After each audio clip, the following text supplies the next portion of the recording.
Welcome to Thought Crime and Keto Crime, where Tracy does the sleuthing so you don't have to. Hey everybody, welcome to Keto and Crime and Thought Crime.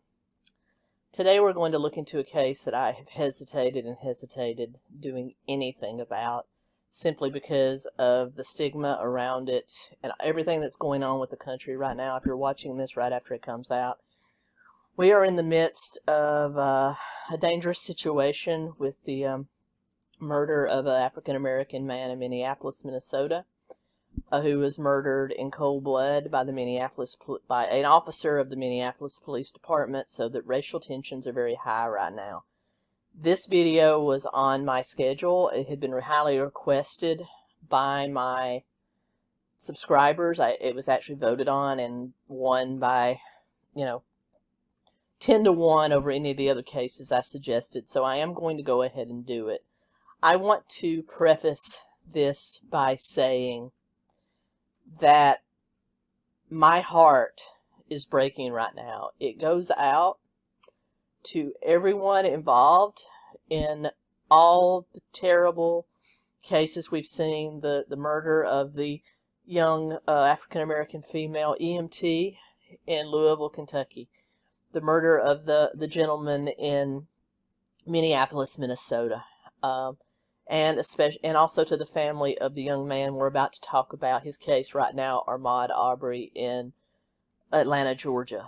My heart is breaking. It goes out to everyone involved, especially to the victims and the family of the victims. I want everybody to know that not all, what's a good way of saying this? Not all white people are bad. I was raised to, yes, see color because it's there, and none of us can anybody that claims they don't see it is lying. I'm just going to say that. But we can see it, we can understand it, and we can respect our differences, but also know that we are all Americans. So I was raised to respect everyone, and I respect everyone. If you are nice to me and respectful of me, I'm going to give the same to you. I love everybody. I don't care what they look like, as long as you are decent and respectful to me. Not everyone's like that, and that's a sad thing, but I believe there are more good people in this country than bad people, and I just want, if you're listening to this, want to know that we will get through this. As a country, as a nation, we will get through this, and the wrongs will be righted. I truly have that faith. I'm not a religious person, but I have faith in this country that those wrongs will be righted. So if you're watching this, whether you're my subscriber or not, know that I love you and I want nothing but peace and harmony and good things for everyone in this country. And that's all I can say. As I said, hesitated to do this case, but I'm going to go ahead and do it. The case of Ahmaud Arbery. But I am going to do this from a very objective place. I'm going to insert zero politics in this. I'm going to do my best not to insert any of my own opinions in this. I'm going to give you the facts as we know them and leave you to draw your own conclusions, because that's what's going to help us now in this time of tragedy, is the truth and nothing but the truth. So let's get into it. The case of Ahmaud Arbery. I'm going to break it down into 4 different parts.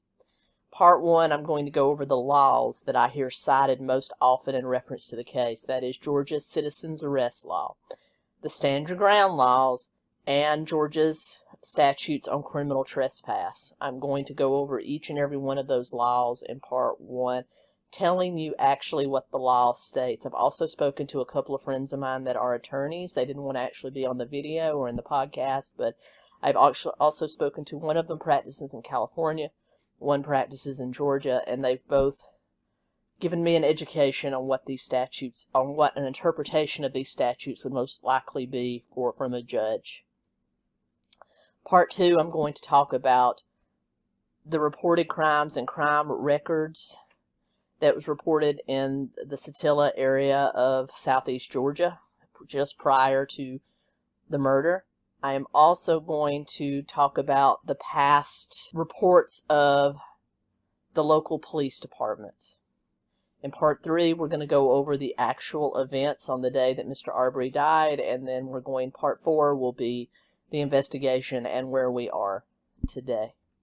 So without further ado, let's get into it. And remember, please, I invite you to come here and comment.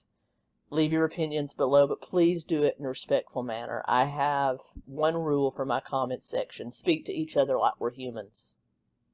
Please don't scream. Please don't use any kind of racial slur or anything like that, because if you do, I'm going to delete your comment. I'm going to block you. That doesn't go on my channel. Please, if you have a question or you have something to say it in a humane, professional manner, and I'll be happy to respond. I try to respond to most of my comments. My email, you can also find it on my channel if you'd like to email me and ask me a question off the record. I want to say I'm not a lawyer. I'm not an attorney. I'm not a legal professional. I'm just a woman that is fascinated by true crime and loves the investigation of it. So that's all I am. I believe in education and telling the facts and the truth as much as possible. Also, gotta throw this in there, as my channel is heavily demonetized just because of the type of stuff I do. If you want to support the channel, I have a Patreon, I have a PayPal, I have a Cash App. All those links are down below if you want to support the channel. Always appreciated, never required. But let's get into it. The case of Ahmaud Arbery. Part 1. The Laws. Hey everyone, now let's dive into the laws that are often quoted in the Ahmaud Arbery case. First is the Georgia Citizens Arrest Law. This is Title 17 of the Georgia Code of Criminal Procedures. It's from Chapter 4, the Arrest of Persons, Article 4, Arrests by Private Persons. So this is Georgia Civil Code and Legal Code 17460, Grounds for Arrest. This is a very short law. All of my sources come from Westlaw, westlaw.com, westlaw.org. You can find the definition and terms of any law that you want to find in Westlaw. You just type in the state and the law you're searching for, you will be able to find it. It's definitely a great resource. But basically, this law simply states, a private person may arrest an offender if the offense is committed in his presence or within his immediate knowledge. If the offense is a felony and the offender is escaping or attempting to escape, a private person may arrest him upon reasonable and probable grounds of suspicion. So it can be either a felony or a misdemeanor, and they have to see them commit the crime either in their presence or within their immediate knowledge, such as seeing them across the street or something, and they must also be attempting to escape. That is the Georgia Citizens Arrest Law. The Georgia Stand Your Ground Law, Georgia Code Section 16.321, use of force, in the reasoning that you need to stand your ground or defend yourself. Let's look at it. Justifiable use of force. You can use force when you reasonably believe that the force is necessary in order to protect yourself or a third party against another person's imminent use of unlawful force. So force for force. The scope of the force that you can use depends on whether you reasonably believe the type of force is necessary to defend yourself or a third party, such as if they are swinging at you, you can swing at them. If they use a weapon, you may use a weapon. You may use deadly force only if you reasonably believe that such force is necessary to prevent death or great bodily harm to you or to another, or to prevent the commission of a forcible felony. So you can use deadly force if you think they're going to enact deadly force upon you or another, or onto another party beyond that. When the use of deadly force is not justified. If you're the initial aggressor, that is, you're the one that starts it, you're the one that brings the weapon you're the one that brings the gun to a fist fight sort of thing. If you're attempting to commit, or leave after you have attempted a felony, stand your ground. It's only relevant when it deals with felonies. And related defense, use of force in defense of a property other than a habitation. Alright, this is where it gets a little tricky. We're going to go over that. Usually this law is in relation to your own habitation. There are some exclusions to that. Let's look at it. When does stand your ground relate to another person's property? Is this property lawfully in your possession or their possession and you have the right to defend it? Lawfully in the possession of a member of his immediate family, such as your wife, your mother, your father, belonging to a person whose property you have the legal duty to protect. And I think that, right there, belonging to a person whose property he has the legal duty to protect, is probably the most telling about this, because we were talking about earlier, because if Greg McMichael felt he was officially deputized to protect this property, he may have thought that this actually applies to him. But still, this has nothing to do with being able to detain or arrest someone. It's more being able to protect the property if he had to. But we also don't know if Mr. English, who actually owned the property, ever contacted Mr. McMichael. There hasn't been any indication, so therefore he wouldn't have been legally bound to protect that property. And finally, the last part of this, the use of force which is intended or likely to cause death or create bodily harm to prevent trespass on or other torturous or criminal interference with real property other than a habitation or personal property is not justified, so it has to be your personal habitat, unless the person using such force reasonably believes that it is necessary to prevent the commission of a forcible felony. So you can only use deadly force to protect another person's property if you believe that a forcible felony was going to be committed upon that property, which obviously wasn't the case in the Ahmaud Arbery case. He had already left the property. And finally, criminal trespass in the state of Georgia. This is Title 16, Chapter 7, Article 2. Dealing with general provisions of criminal trespass. This will tell us whether or not Ahmaud Arbery was actually guilty of a crime, which would have a huge pending on whether or not stand your ground or citizen's arrest would apply. A person commits the offense of criminal trespass when he or she intentionally damages any property of another without consent, or that other person, and the damage thereto is $500 or less, knowingly and maliciously interferes with the possession or the use of property of another person without the consent of that property. So you have to knowingly or willingly be intent upon damaging another person's property for it to be considered criminal trespass. B. A person commits the offense of criminal trespass when he or she knowingly and without authority enters upon the land or premises of another person into any part of a vehicle, railroad car, aircraft, or watercraft of another person for an unlawful purpose. So if you enter their property with the intent of doing something unlawful, therefore with all the different people going in and out of that house, I don't think that applied. Enters upon the land or premise of another person or into any part of any vehicle, railroad car, aircraft, watercraft, of another person after receiving prior to such entry notice from the owner, rightful occupant, or upon proper identification and authorized representative of the owner that such entry is forbidden. So he would have had to have been told from Mr. English's mouth or by somebody legally bound to represent Mr. English, and according to Mr. English, he's never met Mr. Arbery, so that was not the case either. Finally, last part, remains upon the land or premises of another person or within any of their property after they've been told by that person to depart. We never saw anyone in any of those videos tell him or any other person in that property to leave. And finally, for the final part, the purposes of subsection B of this code is basically what this means is if there are proper signage posted to say no trespassing. And we know that that was not the case on the house because no one ever commented on a sign or signage being there. And the reason I have a lot of these highlighted is because everyone was talking about felonies when it comes to the citizen's arrest law. And as it says here, criminal trespass is considered a misdemeanor within the state of Georgia.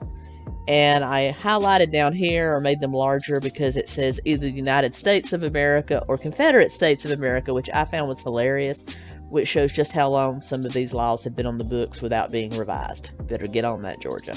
A lot of states need to do that. There's stuff from the 1700s still on the states, and New York and Massachusetts. So anyway, those are the laws as it pertains to this case. And now, as we continue through the video, we're going to see how well this applies to this case. Let's continue on and get into part 2. Now, part 2. The prior criminal history of the Satilla subdivision and issues with the local police department, as well as prior records of Mr. Arbery. Mr. Arbery was, at one point in his life, around 2013, cited for running into a school gymnasium with a gun, as far as we know. No other priors. Do I think that means he was necessarily a criminal himself? No. But it is a fact that has been brought out, and I wanted to bring it up here. He also has a brother and a cousin that are presently serving time in a Georgia jail. Again, I'm just going from the facts, and that it has no bearing on his character or anything. I just want everybody to know I'm trying to take the most balanced approach to that. Now, Glenn County Police Department, which handled the Satilla area, has a long history of issues. I'll just put it that way.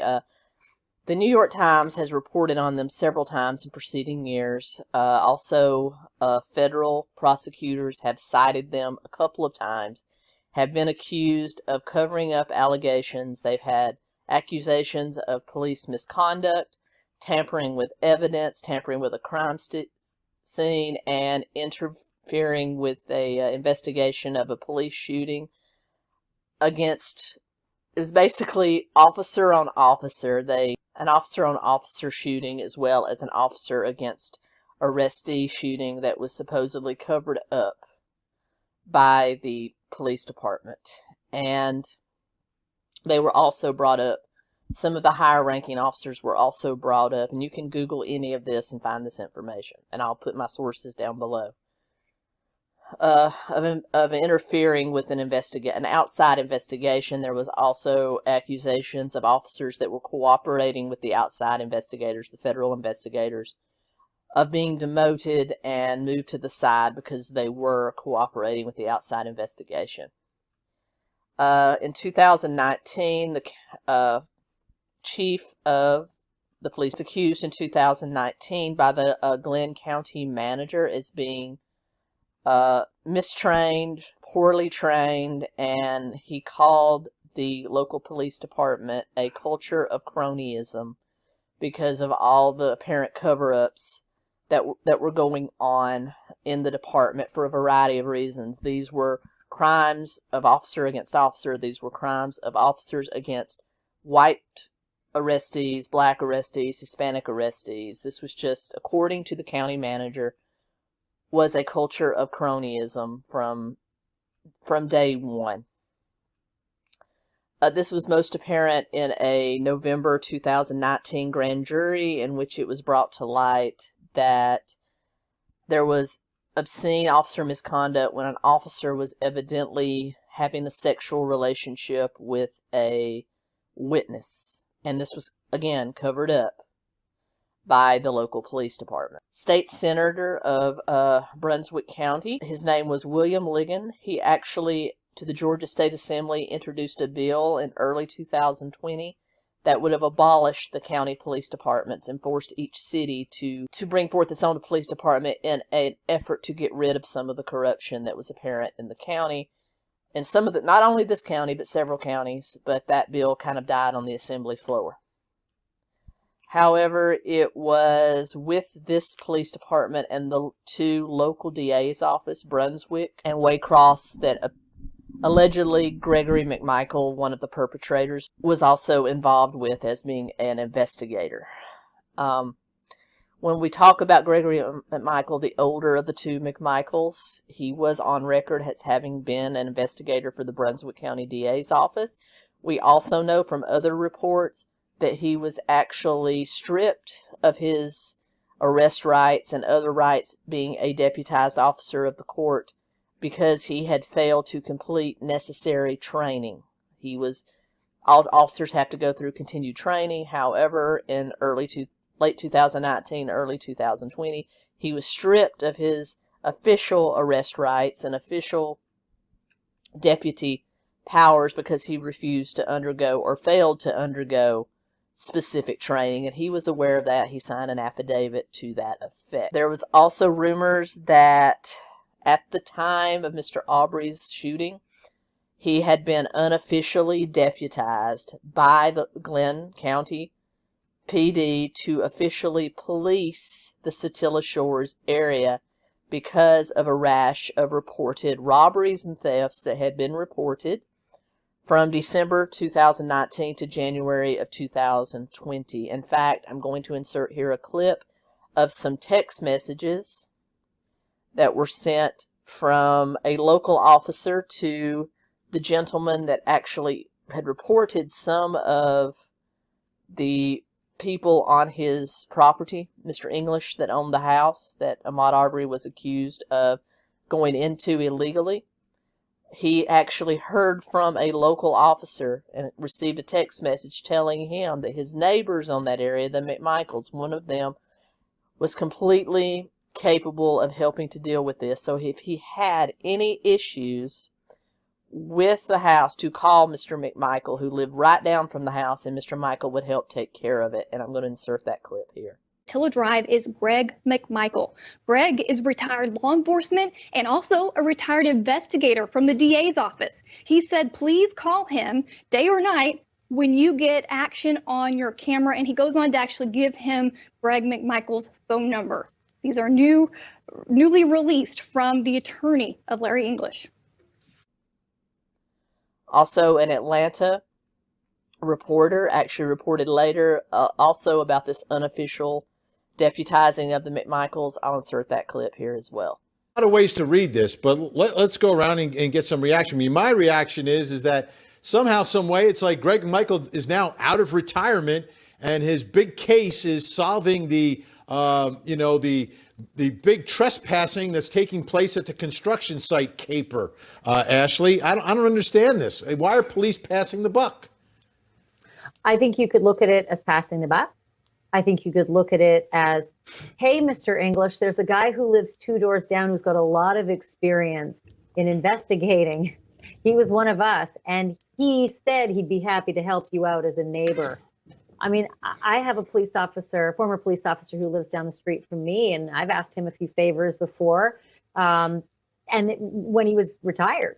So I'm not so sure that's so indicting. I got to be honest. I just think neighbors look out for neighbors. And since there'd been so much activity at Mr. English's property under construction, by the way, the neighborhood had been sharing a lot of these videos through the Nextdoor app. If you know what the Nextdoor app is, it's a neighborhood group sort of chat.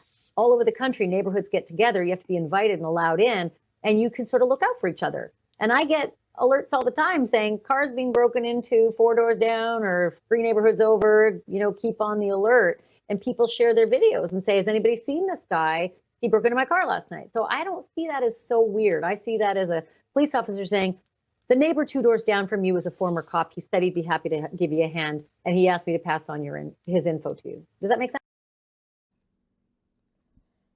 And why am I bringing all this up? Because it bears on the case. It bears highly on the case. We just went over the laws and what, did Ahmaud Arbery break any of these laws? Were any of those laws pertinent to the McMichaels actually going after Mr. Arbery? All this bears. So why I'm bringing this up is that even though the McMichaels, I can't really do this without inserting an opinion, even though the McMichaels definitely should not have been chasing Mr. Arbery with a gun, I'm also going to say that maybe they thought they had more power than they did. Not based on any of the laws we just talked about, but on the fact that they had been unofficially deputized, or at least Gregory McMichael had, by the local PD based on these texts. Now, that rash of crime that we were talking about, between December 2019 and January 20th, residents of Satilla Shore reported thefts, trespassing, and activities and other suspicious activities to police during that time. There were 3 break-ins or thefts. There was also rifles reported by Mr. McMichael and others stolen from vehicles, as well as on January 1st, 2020, Travis McMichael, the younger McMichael, filed a report of a stolen firearm from his unlocked truck. Now, you've heard the rumor that there were absolutely 0 records of any crimes being reported on Satilla Shores right up into the time of Mr. Arbery's shooting. That was untrue. There's at least 4 to 5 reports of thefts and or trespassing reported in the area, which I believe might have been the reason that the police actually quasi-deputized this guy, if this is an actual text from that was an actual text from a police officer. And now that's going to bring us up to part 3, the actual events of that day. So let's get into that. Who were the people involved in the incident? First, we have Ahmaud Arbery. He was 25 years old. He graduated from Brunswick High School in 2012. In fact, he lived a grand total of 2 miles from Satilla Shores. He was not, as it has been reported previously, 10 miles away to go jogging. He lived 2 miles away from it, so well within a jogger's distance. He attended South Georgia Technical College during fall of 2012 and spring of 2013 to pursue a career as an electrician. He was not currently in school, but according to his family, especially his sister, said that he still had aspirations of being an electrician. According to his previous boss at a car wash, he was a model employee that often gave his co-workers that couldn't afford money to eat, either gave them food or money to eat. He was an avid player of basketball and football and an avid runner. Everyone that knew him said he loved to run. He jogged and ran daily.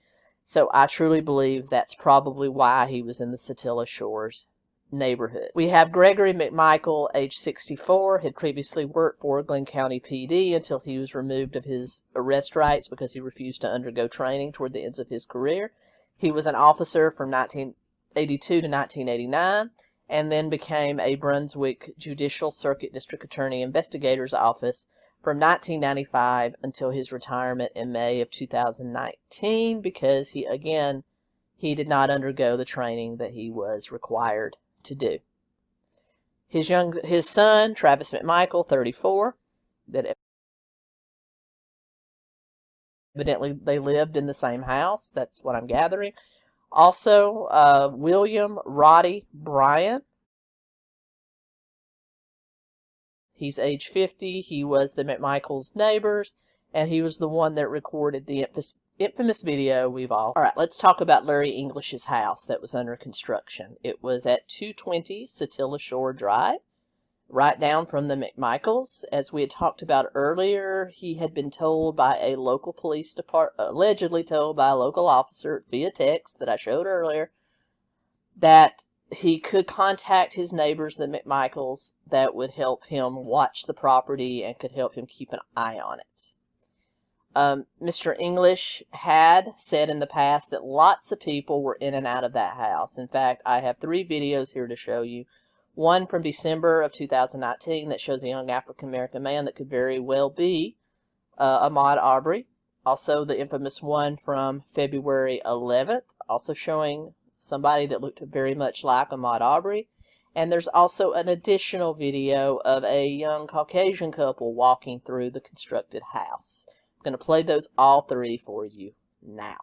Arbery case. This video, taken on December 17th, appears to show a man leaving the house under construction. 911 call. Anyways, the officer eventually texts Larry English this text message. There's the video now. The couple that enters the home that Larry English called police about. All right, as you can see, Ahmaud Arbery was not the only ones going into that constructed house. In fact, Larry English had said earlier that he had seen lots of people and had complained about trespassing on his property before. So lots of people were going into this constructed house. I have to admit, whenever there was new construction in my neighborhood and I was out and about, if no one was around, I was inclined to go in and look because I want to see if they got a better house than me. I mean, that's just how it is, how lots of people are. Larry English has said on several occasions that nothing was ever taken from the property. Now, why was Mr. Arbery in there? Maybe he is still interested in being an electrician. He wanted to see how it was wired. Maybe he was just curious as to what kind of house they were building. Maybe he was getting water. I've heard that put out there, though I never saw him get any water. Maybe he was casing it for a robbery. I don't know. But I'm just saying that none of us know. Only Mr. Arbery knows, and he can't really give his side of the story. So, based on the laws that we just talked about, he was not guilty of criminal trespass. Criminal trespass has 3 distinct things that have to be met. 1, you enter a property unlawfully with the intent of stealing or doing damage, and you do that stealing or that damage. He did not do that, as evidenced by the 2 videos we just saw. Number 2, you've been told specifically out of the mouth of the owner not to go into that building. That was not done. Mr. English never met Mr. Arbery. He said that many times, so he never told him that. And finally, you avoid all signage that may say no trespassing. According to everyone, the house did not have such signage on it. So according to that, Mr. Arbery was not guilty of criminal trespass. Now keep that in mind. I'm just going by the law we just talked about.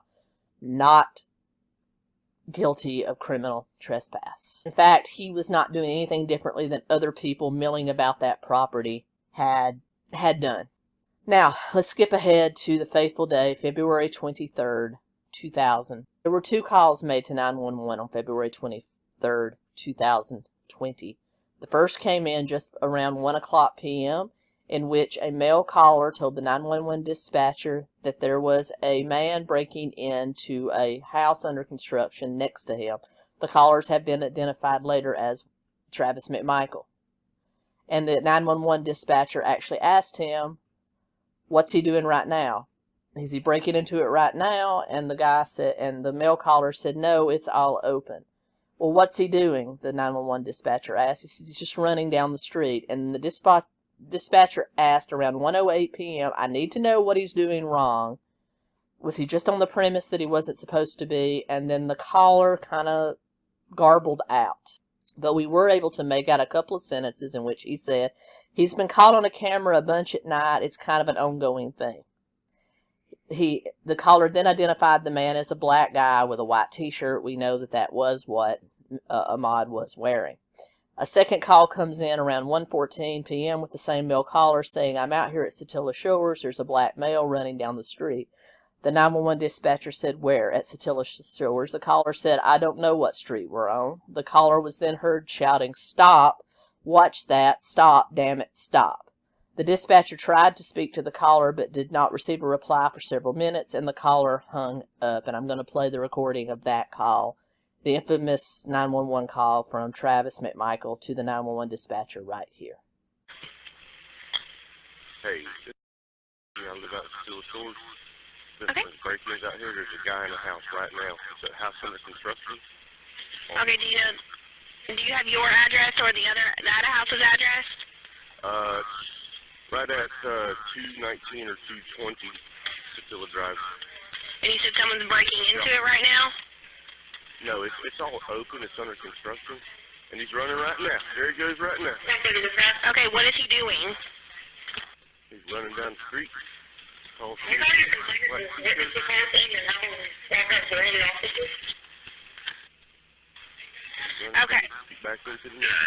Okay, that's fine. I'll get them out there. I just need to know what he was doing wrong. Was he just on the premises and not supposed to be?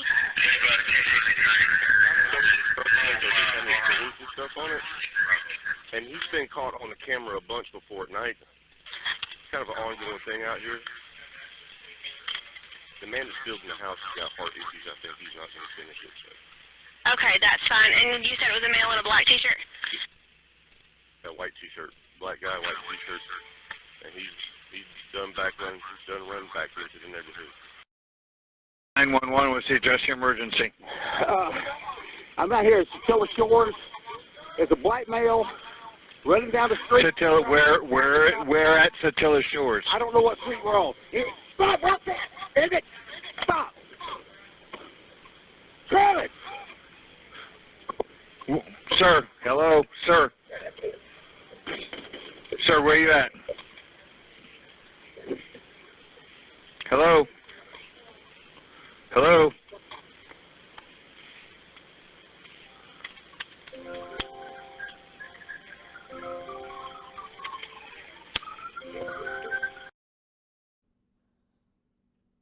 It's here that the infamous video that everyone has seen that was shot by Mr. Bryan. Supposedly there was over 4 minutes of video. We only get to see the last minute to a minute and a half. I'd be interested to see what that 4 minutes of video actually contains. I'm going to play that video for you now.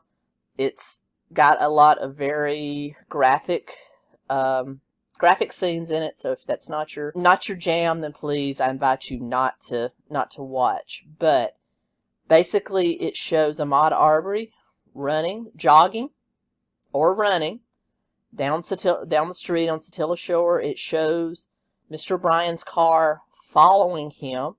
We see the white pickup truck driven by Travis McMichael with his father in the back, Greg, and we see Mr. Arbery running towards that truck and then kind of moving to the side to go around, and then we see Travis McMichael get out of the truck carrying a shotgun and confront Ahmaud Arbery, who then grabs the shotgun and a fight ensues. We see Ahmaud Arbery hitting Travis McMichael in the head. Then we hear one shot.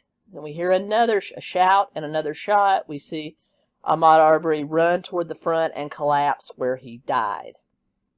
Now, according to other witnesses, the pickup truck had been kind of following Ahmaud Arbery for a while. According to the McMichaels, whose was the only statement that was actually taken by the police on the scene that day, they simply said they were trying to talk to him. They wanted him to stop and talk to him because they suspected he was the one doing the break-ins in the neighborhood.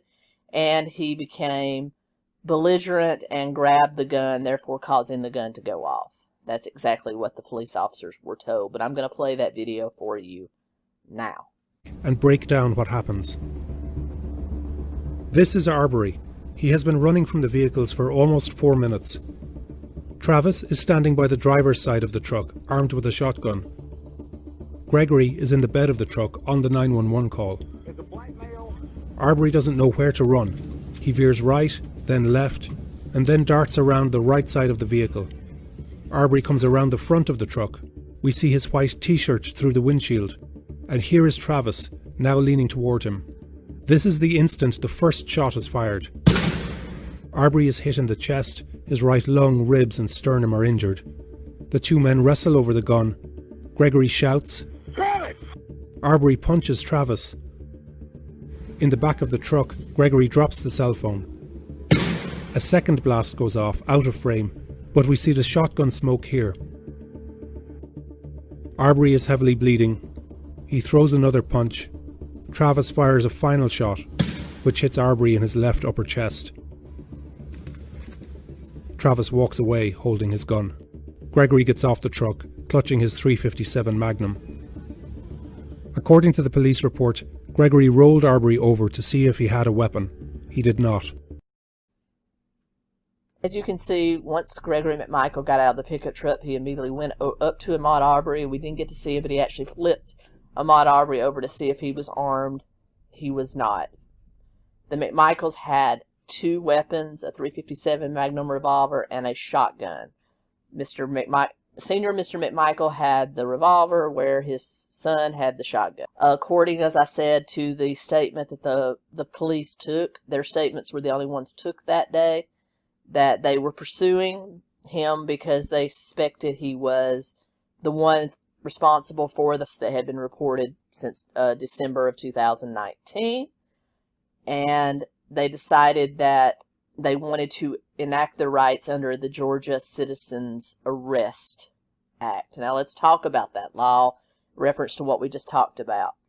For the citizens arrest law to actually take place, a person has to be caught either running from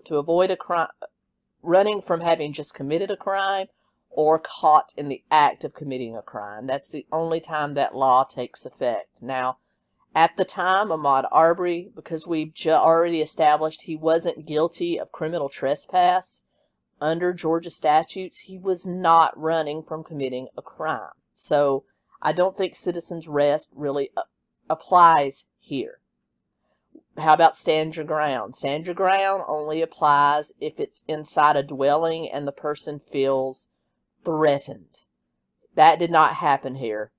Stand your ground is also nullified if the one trying to enact it is the one with the weapon and being the aggressor, as we saw.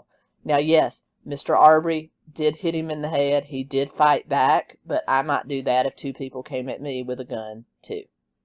I'm just saying. But to the letter of the law, Mr. Arbery was not the aggressor according to the stand your ground law. The moment they stepped outside a dwelling and approached him with a gun, neither stand your ground did not apply. Citizens arrest didn't apply because Mr. Arbery was not running from having committed a crime or caught in the act of a crime. And the citizens arrest law never really applies to deadly force either. All that we can contend here is the McMichaels, at least Gregory, was under some sort of official deputization, which we discussed earlier with the text, and decided he was going to kind of be the enforcer here and hold Mr. Arbery until police came, and it kind of ensued and went deadly. Now, once Glenn County came, took the statements, it is said that no arrests were made that day by Glenn County PD. And now we're going to get into part 4, the investigation. According to Glenn County PD, they immediately said during the investigation that Brunswick District Attorney's Office and Brunswick District Attorney Jackie Johnson advised them on February 23rd to make no arrests in this case. She has since removed herself from the case since McMichael worked for her while he was with the Brunswick District Attorney's Office. She also denies that she ever told Glenn County PD not to make an arrest. February 24th, Waycross Judicial Circuit District Attorney George Barnhill actually is said to have told them to make no arrests at this time. It wasn't until Barnhill was officially appointed as the lead investigator on the case on February 27th that he also was reported who is telling them not to make an arrest. After the investigation went on for a while, April 2nd, 2020, Barnhill was again quoted as having advised the Glenn County PD not to make an arrest. He also announced his intention that day to also remove himself from the case because of a connection to Gregory McMichaels and because he had also worked with Gregory McMichael in the past. April 7th, Atlantic Judicial Circuit District Attorney Tom Durden was appointed to the case was asked to take the case. On April 13th, he officially became the investigator. He has since asked the Georgia Bureau of Investigation and the Federal Bureau of Investigation to take up investigating this crime and to also stand in to prevent acts of crime and threats against the officers that responded to the crime on February 23rd that made no arrests. Because, as we all know, this has become a highly politically, racially charged case. We still have no arrests, though, even though we're on our third investigator and third prosecutor. Gregory McMichael is said to have been the one to request his attorney release the video taken by neighbor Brian on February 23rd, and on May 5th, a local radio station, WGIG, did release it on their website, and of course, as we all know, the video we just watched went viral. it was at that point that a huge call for these people to be arrested came in. Within hours of that video being released, Durden said he would send the case to a grand jury who would decide whether or not arrests should be made. And he also finally accepted an offer from Governor Brian Kemp to have the GBI take over the investigation as well. On May 7th, the Georgia Bureau of Investigation officially arrested the McMichaels and charged them both with aggravated assault and felony murder. Felony murder is murder that was not necessary. It's not like first or second degree murder that have the nature of intent, that they sought out to kill someone. This is basically a type of murder that exists when you are in the process of committing another crime, such as unlawfully following Mr. Arbery, and then a killing takes place. So they officially charged them with felony murder and aggravated assault. On May 21st, we know Brian, who took the famous video, was also arrested and charged with felony murder and attempted false imprisonment, because evidently the McMichaels have since testified, as well as other neighbors have testified, that Brian was not just following as a witness, he was also part of them trying to detain Mr. Arbery. He had tried to box him in with his car several times, according to other neighbors. So he was considered part of the same crime that led to the felony murder of Mr. Arbery. And he was arrested at that time. And I got to tell you, I'm going to play a video here of him and his lawyer talking to CNN. And his lawyer is certainly a piece of work. Let's check this out. His attorney, Kevin Goff. Gentlemen, thank you for taking the opportunity. Thank you, sir. Good evening. All right. Mr. Bryan, you are known as Roddie to friends, correct? That's right. And in the police report, the McMichaels referred to a Roddie. I'm assuming that was you, yes? Okay. Hey, hold on, Chris.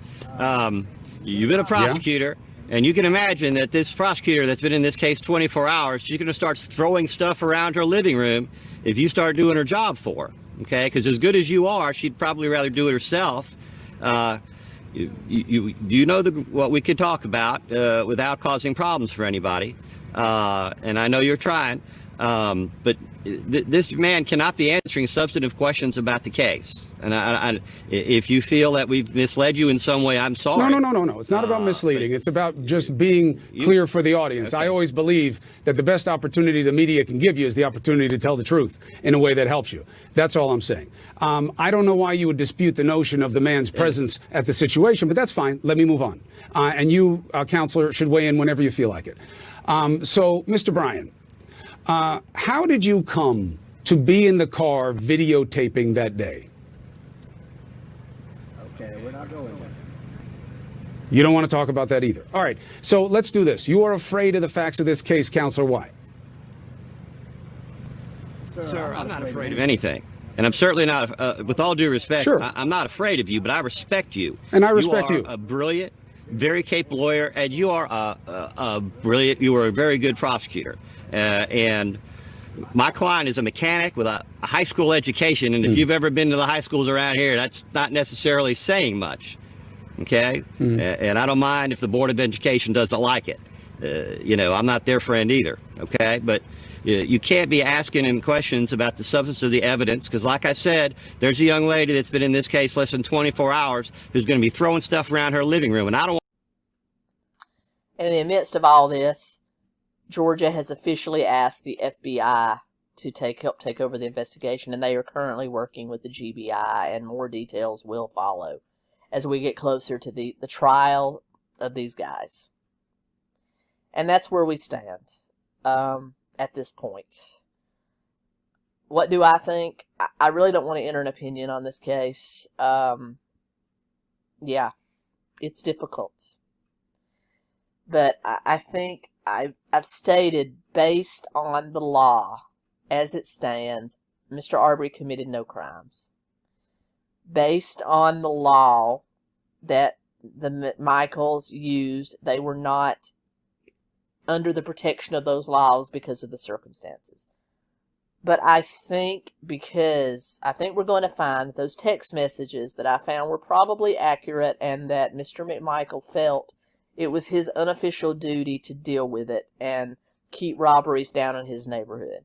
And I think we're going to find that even though the Arbery's are guilty of killing, even though the McMichaels are guilty of killing they are the ones that killed Mr. Arbery, I think we're going to find, based on the information about how reckless this local PD can be, I think we're going to find they have a lot more to do with the crime than is being led on. And I'm glad it's in the hands of the FBI, who will hopefully do a full and accurate investigation.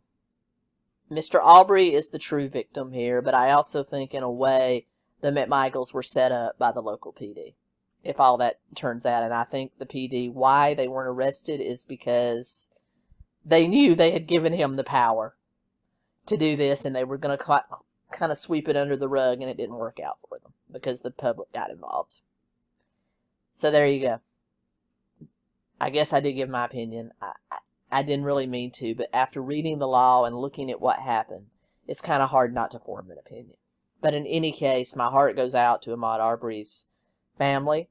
It goes out to the innocent members of the McMichael family. It goes out to anyone involved in this case, because no one wins here. No one wins. And I hope that better days are ahead. That's all I can say. And I want justice to be dealt in this case, just like I want it to be dealt in all the other cases I mentioned at first. This was a hard one. This was hard to do, especially given the current climate going on. But as I said, I hope you enjoyed it. I hope you enjoyed my very simplistic view of it. I love you all, and thank you for being here. I hope you'll subscribe if you're not a subscriber, and I hope I'll be back soon with some more lighthearted cases, if that's even a thing in true crime. But anyway, I appreciate it. I love you. I know I'm in my old setting today. My grandmother's house wasn't available. So anyway, I hope you enjoyed it. Like, comment, share, subscribe. And until next time, Keto Comic out.